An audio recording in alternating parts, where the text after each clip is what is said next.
It's been a month since I reviewed the iPhone 16 Pro and 16 Pro Max, and I've had even more time with them to test the batteries, the A17 Pro chip, that camera control button, and Apple Intelligence. Just kidding about that last one, it's still not out yet. So let's get into it. Let me start by saying that even without Apple Intelligence, I really like the iPhone 16 Pro, which has been my daily driver for the past month. Apple Intelligence, which is in beta currently as part of iOS 18.1, is rumored to drop at the end of October. We'll definitely have a lot more to say about it then, but I've been running an early preview version of Apple Intelligence and wanted to shout out one of my favorite features: Summarize. This shows up in a few different ways on the iPhone 16 Pro if you're running the beta. I can summarize text threads, email threads, but my favorite use is to summarize online stories. So if you see a clickbaity headline in your newsfeed that promises to tell you the meaning of life or how to cook the best chicken, you can just hit the summarize button to avoid all the ads, the pop-ups, the newsletter invites, the bulked up introduction with Amazon links, and get right to the point. Now, is it worth buying an iPhone 16 Pro for Apple Intelligence's summarize tool? No, but I like the direction Apple is headed. I want to start by shouting out a couple underrated features on the 16 Pro, and the first is the new lower brightness screen. This screen can get down to 1 Hertz, and how dim is that? Well, the 15 Pro went down to 2, and that difference doesn't seem huge, but in real life it really is, especially for someone who reads in bed or in a dark environment. There's a lot less glare coming off your phone, and I really appreciate that. The next underrated feature I want to mention is the speakers.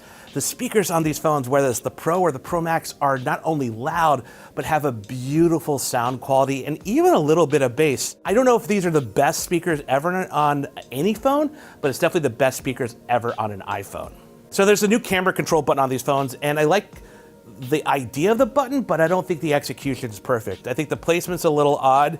I think for opening the camera, it's a great shortcut, but I could do that with other buttons on the phone.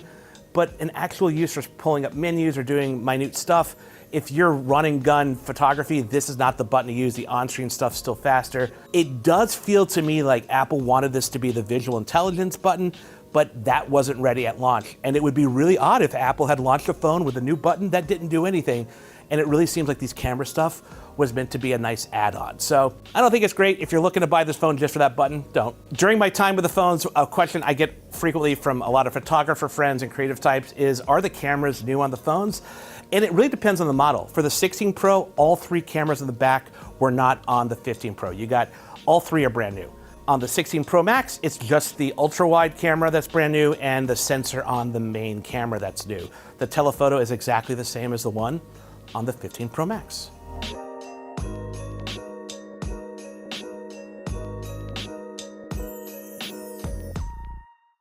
With all the focus on Apple Intelligence, one of the things I feel that's gotten overshadowed on the phones is iOS 18, which is outstanding. And there's so many great features, being able to add new tapbacks that are emojis to a conversation. But one of my favorite things goes back to online articles. So let's say you didn't have that summarize tool in Apple Intelligence. There's now a way to go onto a website and remove distractions, is what it's called. So I can remove ads, I can remove pop-ups, I can remove videos if I want from a page that I'm reading. And not only can you remove them, there's this really satisfying animation that makes you feel like you're doing Thanos's snap, and that ad is gone. Snap, that video is gone. I really like that. In my original phone for the iPhone 16 Pro, I shouted out how much I like the new slow-mo feature, the 4K 120 frame per second video recording, and I still think it is one of the best new iPhone features in years. Even after a month, I use it quite a bit, but I've dabbled more with the ProRes version, so you're able to actually save even bigger files with more detail, and I want to play more with that. But for everyday stuff, I love using slow-mo. It looks great. I love posting these to Instagram and sharing them with friends. My favorite feature on the iPhone 16 Pro, and please do not make fun of me, is the battery. The battery life is outstanding. Is it dramatically better than the 15 Pro? No, but it's one of the best and longest lasting batteries we've tested on any phone this year. Let me explain. Not only has the battery been solid at getting me through a day, the iPhone 16 Pro was aces in our CNET battery tests. In a 45-minute battery drain test where I play games, stream videos, scroll social media, and take a video call, the iPhone 16 Pro and the entire 16 series did fantastic. I mean, look at the iPhone 16 Plus's score. And here's how the iPhone 16 Pro and 16 Pro Max stack up against previous iPhone Pro models in the same test.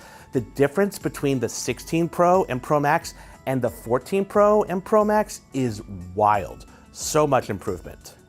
In our 3-hour streaming video test, the phones did equally as well with modest improvements over last year's iPhone 15 Pro and Pro Max. And here's how the iPhone 16 Pro and Pro Max did against other phones, and it's right alongside the likes of the Galaxy S24 Ultra and Xiaomi 14 Ultra. Now, of course, the outlier here is the OnePlus 12, which only dropped 5% over 3 hours.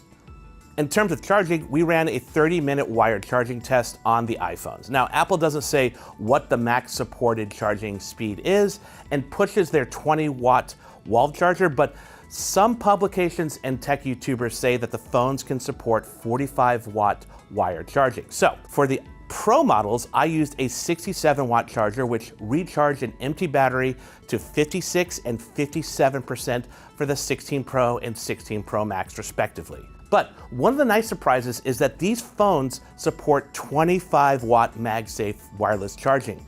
You do need to buy a 30-watt charger for your MagSafe charger, but in our 30-minute wireless charging test, the phones charge between 25 and 50% wirelessly.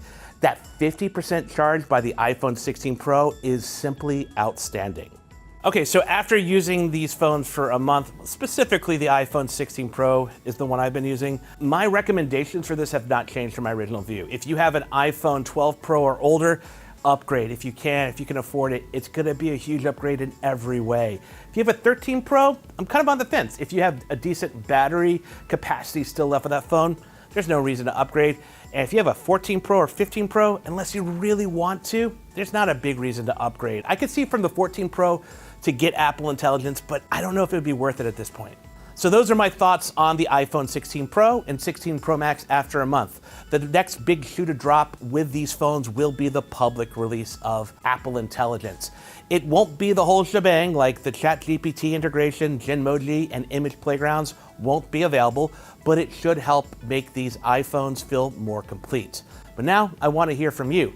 If you have an iPhone 16 Pro or Pro Max, what are your favorite features? Let me know in the comments. Lastly, if you've enjoyed this video, please give it a thumbs up, and thank you for watching.